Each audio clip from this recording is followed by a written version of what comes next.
Yeah, no, so. I'll tell Daddy. I go to against that day. Not today. Not today. I know charge. Cabang ukuthi bonke umuntu because of befuna ukwina yabo and babone egameni ukuthi izinto azami kahle so ngicanga ukuthi yona into eyenza ukuthi kukhozeke sasiphithiphithi in no coach I think naye indlela becabanga ngoba befuna ukuthi sikwazi ukuthi siwine. Be careful. Be careful. Now we are losing. Every people start to speak. I don't like this. Everybody want to be coach. Everybody want to give advice.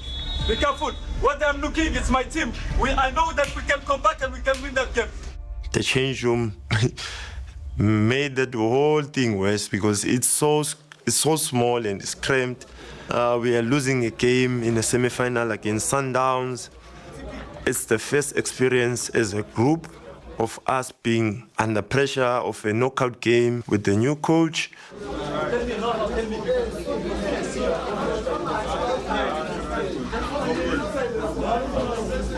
Then coach wafika kumina wathi hayi ngiyabona ukuthi ukhathele yabo mina ngicabanga ngizokuchinja ngifaka uMariko yabo but because ucoach angikwazi mina ukumphikisa uyena ubona ngendlela abona ngayo and the right because egcineni sifuna ukuwina sonke ayi majitata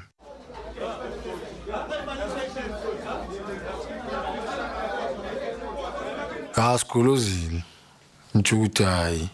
Last 15 mfethu because coach thought he was tired. Yabo yena sembuzo to katela ta sasho ukuthi hayi mfethu siye push last 15 or 20 yabo and let's see we can get a goal before that. Can I just see the change in mentality? How quick we start, the arrogance that this team has. Can I see it in the field?